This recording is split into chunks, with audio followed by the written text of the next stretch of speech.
Komang Juna Artawan kembali meringkuk di sel Polsek Sawan lantaran mencuri sepeda motor di Banjar Dinas Binging, Desa Sawan, Kecamatan Sawan, Buleleng, Rabu 15 Desember sekitar pukul 19. Kasusnya berawal dari laporan IGD Sedaniyase yang mengaku kehilangan sepeda motor di rumahnya.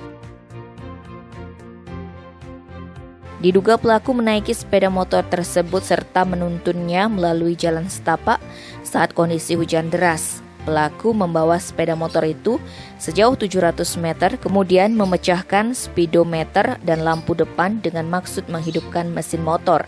Namun usahanya sia-sia karena usaha menghidupkan motor tidak berhasil, motor ditinggalkan di jalan. Laporan pencurian tersebut langsung ditindaklanjuti Polsek Sawan. Kapolres Buleleng AKBP Andrian Pramudianto saat rilis akhir tahun menerangkan berdasarkan pemeriksaan saksi-saksi, ciri-ciri yang didapatkan mengarah pada pelaku yang berasal dari Desa Galungan, Kecamatan Sawan. Saat diinterogasi, pelaku yang juga residivis mengakui perbuatannya. Bahkan sebelumnya pelaku mengaku telah mencuri sebanyak 3 kali. Pelaku juga sempat ditahan di lapas kelas 2B Singaraja selama 5 bulan. Atas perbuatannya, pemuda ini kembali diancam hukuman 5 tahun penjara.